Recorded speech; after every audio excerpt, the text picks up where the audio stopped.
ఇప్పుడు దేశవ్యాప్తంగా కులగణన జరిపించాలి. అదేవిధంగా జనగణన కూడా జరిపించాలని చెప్పేసి ఒక చర్చ నడుస్తుంది. తెలంగాణలో అయితే కులగణన సక్సెస్ అయింది. మరి దేశవ్యాప్తంగా కులగణన, జనగణన డీలిమిటేషన్ ప్రక్రియ ఎట్లా ఉండే అవకాశం ఉంటుందంటే ఏం చెప్తారు? ఈ కుల గణన అనేది కులాల వారీగా మాకేదో ఎమ్మెల్యే ఎంపీ సీట్లు వస్తాయి అనేది, లేదా దాని ప్రకారంగా ఉద్యోగాలు వస్తాయి అనేది, ఇది ఏంటంటే ఒక భ్రమ. తర్వాత ఏంటంటే అధికారయుతంగా చేస్తున్నటువంటి రాజ్యాంగ ద్రోహం. దేశాన్ని ఈ విధంగా కులమత విభజన చేయమని రాజ్యాంగంలో లేదు. అట్లాగే బీసీలకి ఇన్ని రాజ్యాంగం ఎమ్మెల్యే సీట్లు ఇవ్వాలి, ఎంపీ సీట్లు ఇవ్వాలనే రిజర్వేషను రాజ్యాంగంలో లేదు. అసలు బీసీలు ఎవరు అంటే కులాల పేరుతో బీసీత్వాలు లేవు. మీకు ఉదాహరణకి ఆర్టికల్ 330, 332 చూడండి. అవి రెండిట్లో ఏంటంటే ఎస్సీ ఎస్టీ కమ్యూనిటీలకు చట్టసభల్లో రిజర్వేషన్స్ గురించి చెప్తాయి. అవి 330 పార్లమెంట్లో రిజర్వేషను, 332 అసెంబ్లీల్లో రిజర్వేషన్ గురించి చెబుతాయి. ఆ విధంగా 20 సంవత్సరాల పాటు ఇవ్వాలి అనేది రాజ్యాంగంలో ఉంది. ఇదే 330 ఆర్టికల్ 332 కిందనే ఉంది స్పష్టంగా. దాన్ని ఇప్పుడు మనం ప్రతి 10 సంవత్సరాలకు ఒకసారి పెంచుకుంటూ వెళుతున్నాం. ఎవ్వరికీ అబ్జెక్షన్ లేదు. ఎస్సీ ఎస్టీలు అనేవాళ్ళు రాజ్యాంగ సభలలో కూర్చొని ఆయా కులాలకు నాయకత్వం చేయటం, మేలు చేయటం అనేది అది అభిలషణీయమే, అభినందనీయమే. అందులో ఎంత మాత్రం తప్పులేదు. కానీ ఉద్యోగాల్లోకి వచ్చేసరికి అందరూ అనుకున్నట్టుగా అంబేద్కర్ మహాశయుడు ఎస్సీ ఎస్టీ అన్న పేరుతో రిజర్వేషన్స్ పెట్టలేదు. First thing. రెండవది, బీసీ అంటే అర్థం ఏంటంటే ఇప్పుడు అనుకున్నట్టు కాపు, కమ్మరి, కుమ్మరీలు బీసీలు కాదు. బీసీలు అంటే వీళ్ళు ఒక్కొక్కసారి బీసీలో ప్రభుత్వ ఉద్యోగాలలో తగినంత ప్రాతినిధ్యం ఏ కులం అయితే పొంది ఉండలేదో వాళ్ళని బీసీ లిస్టులో చేర్చి వాళ్లకు ఉద్యోగాలు ఇవ్వాలి.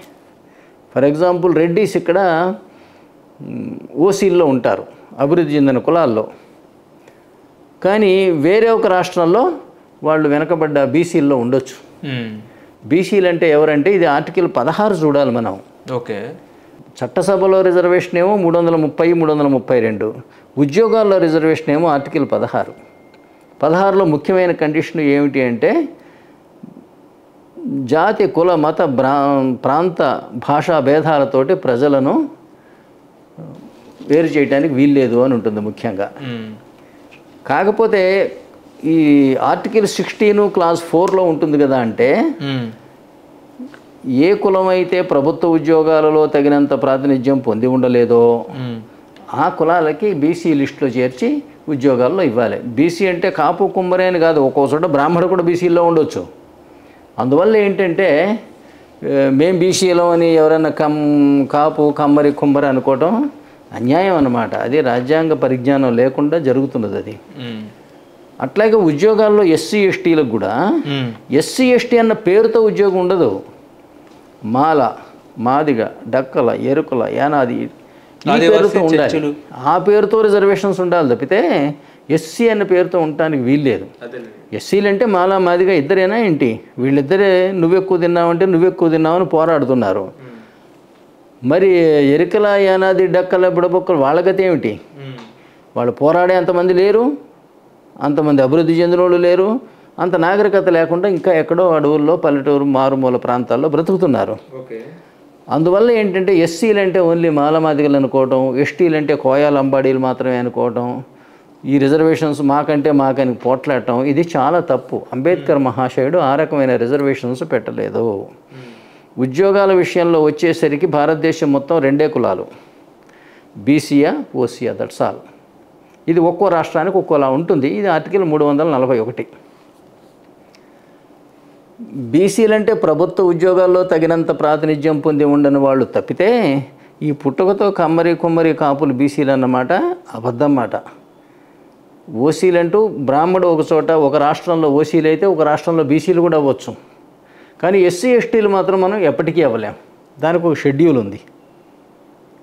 అంతేగాని ఇది ఒక తప్పు భావంతో ఏంటంటే ఈ కులాల మధ్య చిచ్చు పెట్టే ప్రయత్నం ఒక రాజకీయ అజ్ఞానంతో జరిగింది. కానీ ఓట్ బ్యాంక్ వాళ్ళకి స్వార్థంతో సాధ్యం. జరిగింది. మీరు అన్నట్టు ఓట్ బ్యాంక్ కూడా వాళ్ళకే కదా సాధ్యం. ఓటు బ్యాంకు చేయటం కోసం ప్రభుత్వం చేసిన పని ఇది, అంతేగాని అంబేద్కర్ ఇలా చేయలేదు, రాజ్యాంగంలో ఇలా లేదు. కాకపోతే ఇప్పుడు ఓటు బ్యాంకుగా ఎస్సీలకి మేము కల్పించామంటే మేము కల్పించామన్న ముందుకు వస్తున్నారు. కానీ దీనివల్ల ఏమవుతున్నదంటే ఆ ఎస్సీ అంటే షెడ్యూల్డ్, ఆ షెడ్యూల్లో ఉన్నటువంటి కొన్ని చిన్న ఉపకులాలు నలిగిపోతున్నాయి. ఇప్పుడు 10 ఆవులుంటే 10 చొప్ప కట్టలు వేస్తే 10 సమానంగా తింటాయా? కొమ్ములు ఉన్నవి బలంగా ఉన్నవి తినేస్తే, లేనివి పాపం పస్తుండిపోతాయి. ఇప్పుడు అదే జరుగుతుంది ఇక్కడ.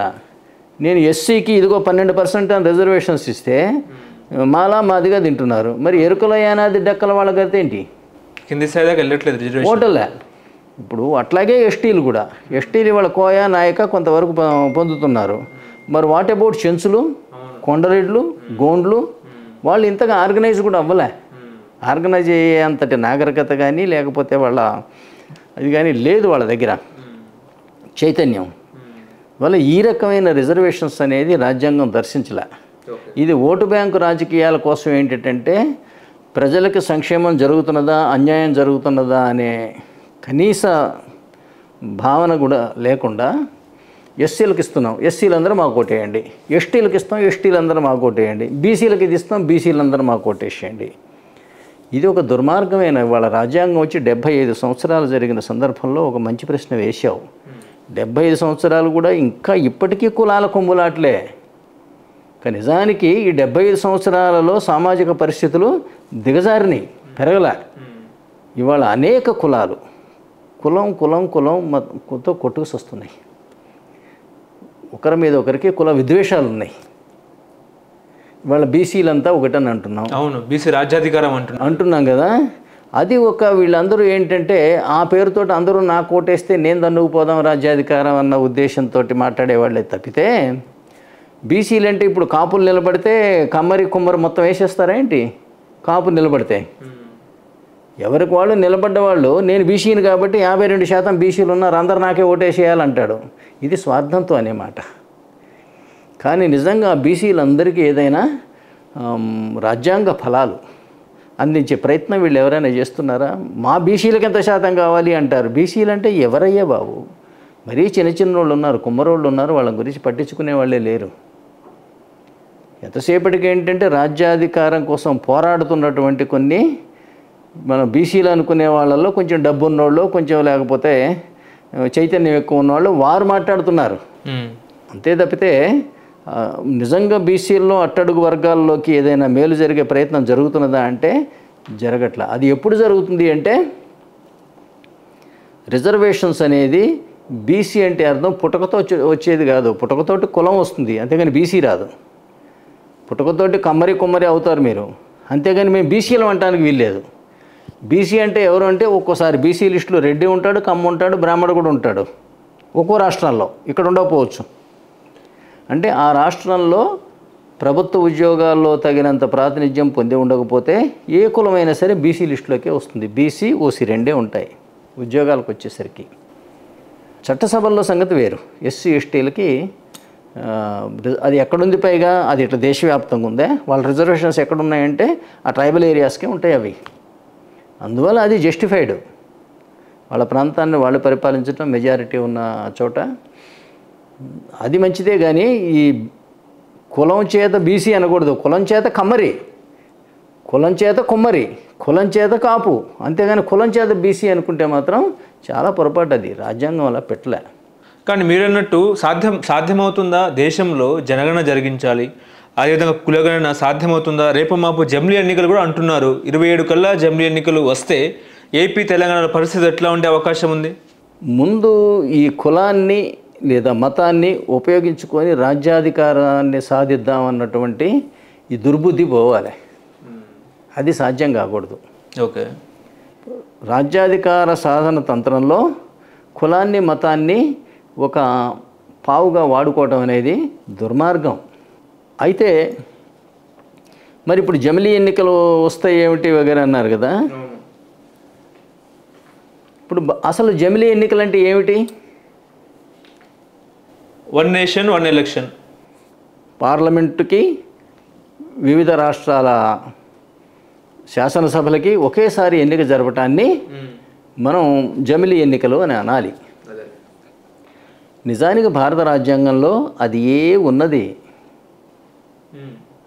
అంతే తప్పితే ఒక్కొక్క రాష్ట్రం ఒకటి బాబు సొమ్ములాగా కోపం వస్తే రద్దు చేసి అవతల బారేసి ఎన్నికలకు పోవటం ఇదేం ప్రజాస్వామ్యం అండి? ఎవరు మీ సొంతం మీ రాజ్యం ఏంటి ఇది? గతంలో కేసీఆర్ చేశారు కదా సార్. ప్రజలు ఎమ్మెల్యేలు ఎన్నుకున్నారు, మధ్యలో మీరెవరు అసలు రద్దు చేయడానికి? ప్రజలు ఏమో రద్దు చేస్తున్నారు నన్ను? మీరెవరు రద్దు చేయడానికి? మీకు ఇష్టం లేదా మీరు రాజీనామా చేసిపోండి. తాజాడ్డ కొద్ది వనవల్ల చేర్చినట్టు ఎవరు కోపం వస్తే వాళ్ళు నేను అసెంబ్లీని రద్దు చేస్తున్నా అంటే మీరు ఆత్మహత్య చేసుకునే హక్కు మీకుంటే ఉంది, మీరు అందరినీ మర్డర్ చేస్తా అంటే ఎట్టా? ఇది రాజ్యాంగంలో ఏంటంటే ఇలాంటి సిచ్యువేషను లేదు. కానీ ఒక్క ఎమ్మెల్యే అయినా కనీస జ్ఞానం లేచి నిలబడి అడగాలి కదండి, ఏమండి మా సభ్యత్వం ఎవరు రద్దు చేస్తున్నారు, ఎందుకు రద్దు చేస్తున్నారు, మా నుంచి ఏమైనా మాకు అనర్హత సంక్రమించిందా, మేము ఏదన్నా నేరం చేశామా, మా సభ్యత్వాలు రద్దు చేసే హక్కు నీకున్నదా, దెందుకోసం నువ్వు రద్దు చేస్తున్నావు అడగాలన్న కనీస జ్ఞానం లేని ఎమ్మెల్యేలు మనకి ఇవాళ తయారయ్యారు. ఓకే, బడిగంట కొడితే ఇంటికి ఉరికినట్టు సభ రద్దు అనగానే మళ్ళీ ఇంటికి ఉరుకుతున్నారు. ఎవరికి వాళ్ళు సందాలు ఎక్కడ అడుక్కుందాం, దందాలు ఎక్కడ చేద్దాం, మళ్ళీ అదృష్టం పరీక్షించుకుందాం. జమిలీ ఎన్నికలు వస్తే ఇప్పుడు ప్రభుత్వాలకి టైమ్ ఆఫ్ పీరియడ్ తక్కువనే ఉండే అవకాశం ఉంది కదా సార్? అదే ఆ విషయం గురించి మనం మాట్లాడుతున్నాం కదా. నా చిన్నప్పుడు అంటే సుమారు 50-60 సంవత్సరాల క్రితం ఏంటంటే పెళ్ళాన్ని కొట్టకపోతే మొగోడు కాదు. అదేలే పెళ్ళాలేమో అణిగిమణిగి ఉండాలి. మరి అప్పుడేమో దంపుడు బియ్యం, ఆ బియ్యంలో రాయి వచ్చినా వీళ్ళు లేచి కొడతాడు, ఉప్పు తక్కువైనా కొడతాడు, ఎక్కువైనా కొడతాడు, పుట్టింటికి పోతా అంటే కొడతాడు, పోనంటే కొడతాడు. ఇవి ఏంటంటే నా చిన్నతనంలో చూసేవాడిని. ప్రతి స్ట్రీట్లో ఈ స్ట్రీట్ ఫైట్లే. నా మొగుడు కాకపోతే నన్ను ఇంకెవరు కొడతారు అంటది పెళ్ళం, పడి ఉంటుంది పాపం. ఆ స్థాయి నుంచేమో ఇప్పుడు ఉల్టా పరిస్థితికి వచ్చింది. సరే మంచివాళ్ళు అప్పుడు ఉన్నారు, ఇప్పుడు ఉన్నారు, రెండు వైపులా ఉంటారు. అట్టగే ఏంటంటే ఈ చదువుకొని పబ్లిక్ ఎలక్టెడ్ పీపుల్ దేశాన్ని పరిపాలించవలసిన మహానుభావులు, వీళ్ళకి ఇంత జ్ఞానం లేదు కదా. అంటే ముఖ్యమంత్రి రద్దు చేస్తాడట, రద్దు చేస్తే ఇంటికి వెళ్ళిపోవటమే. అడిగాక మొగుడు అంటే కొడతాడు అన్నట్టు ముఖ్యమంత్రి కోపం వస్తే అసెంబ్లీ రద్దు చేస్తాడు, రద్దు చేసి ఎవడింటి వాడు వెళ్ళిపోవటమే, మళ్ళీ అదృష్టం పరీక్షించుకోవటమే. ఇది ఒకడు ప్రభుత్వం ఏర్పడిన తర్వాత 4 సంవత్సరాలకు చేస్తాడు, ఒకడు 3 సంవత్సరాలు చేస్తాడు, ఒకడు 2 సంవత్సరాలు, ఒకడు 5 నెలలకు కూడా చేసిన సందర్భాలు ఉన్నాయి. ఇది మీ కోపం వస్తే ఇంతే సంగతి. ప్రజలు ఎన్నుకున్న వాడిని నువ్వెవడదలు రద్దు చేయడానికి? ఎన్నుకోదు నువ్వు కాదు కదా, నువ్వు ఇచ్చిన పోస్ట్ కాదుగా నాకు. ముఖ్యమంత్రి ఇచ్చాడా ఎమ్మెల్యేగిరి? మంత్రి పదవి ఓకే, నిజానికి గవర్నర్ ఇస్తాడు మంత్రి పదవి, ఆయన తీసేయాలి ఆర్టికల్ 164 కింద. మరి నా సభ్యత్వం రద్దు చేయడానికి ఎవరవయా బాబు? అసలు అడగడేంటి ఎవడు? ఎంత ప్రాథమిక దశలో ఉంది కదా అంటే భారతదేశంలో ప్రజాస్వామ్యం, ఇది అన్యాయం. అట్లా రద్దు చేసి అయితే చాలామంది మేధావులు ఏమంటారు కదా, ఆర్టికల్ 356 ఉంది కదండి. 356 ఉంది అంటే ఇదేంటంటే మిడిమిడి జ్ఞానం అన్నమాట. ఆర్టికల్ 356 కింద ఎవరు రద్దు చేయాలి? రాష్ట్రపతి చేయాలి. మరి ముఖ్యమంత్రి ఇష్టం ప్రకారం చేయటం ఏంటి? ఆర్టికల్ 356లో ఏముంటుంది అంటే అది కూడా రద్దు కాదు, సస్పెన్షనే అందులో ఉన్నది. దాన్ని వీళ్ళు రద్దు అని అన్వయించుకొని గవర్నరు నా గుమస్తా అని, నీ గుమస్తా నువ్వు అపాయింట్ చేసావు, నువ్వు జీతం ఇస్తున్నావా? గవర్నర్ నీ గుమస్తా ఎందుకు అవుతాడు? గవర్నరు రాష్ట్రపతి గారు గుమస్తా. రాష్ట్రపతి అంటే మాటల దేశవ్యాప్తంగా ఉన్న ఎమ్మెల్యేలు ఎంపీలు అందరూ కలిసి ఎన్నుకున్న మనిషి. కలెక్టర్ గారి ఇన్ఛార్జి ఎంఆర్ఓ ఆఫీస్కి వస్తే క్లర్కు ఎంఆర్ఓ అయినా మర్యాద ఇవ్వాల్సిందే, ఆయన రాష్ట్రపతి గారి ఇన్ఛార్జ్ అయ్యా బాబు. అంతేగాని ముఖ్యమంత్రి గుమస్తానా ఇంటి ముఖ్యమంత్రి ఎట్ట చెబితే తినడానికి పనిపాట లేకుండా అర్థమని. ఇట్లా రాష్ట్రపతి కూడా ఎప్పుడు రద్దు చేయాలి? ఒక రాష్ట్రంలో రాజ్యాంగబద్ధంగా పరిపాలన కొనసాగే అవకాశం లేదు అని రాష్ట్రపతి భావిస్తే, ఇది రాష్ట్రపతి భావించాలి. ఇప్పుడు ముఖ్యమంత్రి గారు భావించి రద్దు చేసేయంటే చేసి పారేస్తే అట్లా. ఈ భావన ఎవరు చేయాలి? రాజ్యాంగబద్ధంగా రాష్ట్రాల్లో పాలన సాగించే అవకాశం లేదు అని రాష్ట్రపతి భావిస్తే ఈ వర్డింగ్ ఉంటుంది ఎగ్జాక్ట్గా. If the president of India is the is of the opinion that the administration of the state cannot be run in accordance with the provisions of the constitution అని ఉంటుంది. If he is of the opinion, ఆ opinion ఎలా form చేసుకోవాలి? Either based on the report of the governor or otherwise. ఇది governor గారు report ఇవ్వాలి. Governor గారు report ఇస్తే, కానీ ఇక్కడ ముఖ్యమంత్రి డిసైడ్ చేస్తే ముఖ్యమంత్రి డిసైడ్ చేసిండు అని గవర్నర్ రాస్తాడు, గవర్నర్ రాగానే ఆయనేమో రద్దు చేసిపోయారు. అది ఎవడి సొమ్ము ఎవడి దానం చేస్తున్నాడండి? ప్రజలు ఎన్నుకున్న వాళ్ళని వీడు కొమ్మక్కైట చేసి పారేయటం. ఇంతటి అజ్ఞానం, రాజ్యాంగ అజ్ఞానం కానీ ప్రజాస్వామ్య అజ్ఞానం కానీ భారతదేశానికి ఇది మంచిది కాదు, చాలా ప్రమాదానికి దారితీస్తుంది. ఇది ఆయన అప్పుడు కూడా రద్దు చేసేది ఎప్పుడు? ఆర్టికల్ 356లో ఏముంటుందో మీరు చూసుకోండి. 356 క్లాస్ 2 అందులో ఏముంటుందంటే మళ్ళీ రాష్ట్రపతి ఈ నిర్ణయాన్ని ఎప్పుడైనా సరే మధ్యలో వెనక్కి తీసుకునవచ్చును అని ఉంటుంది. హలో, తెలుగు రాజ్యం ఛానల్ చూస్తున్నారా? సామాజిక రాజకీయ జీవన చిత్రణే తెలుగు రాజ్యం. అతిశయోక్తులు అసత్యాలు ఉండవు. రాజకీయ కోణం కాదు, ప్రజా కోణమే కొలబద్ద. తెలుగు రాజ్యం వీక్షణ మీ ఉత్తమ అభిరుచికి నిదర్శనం.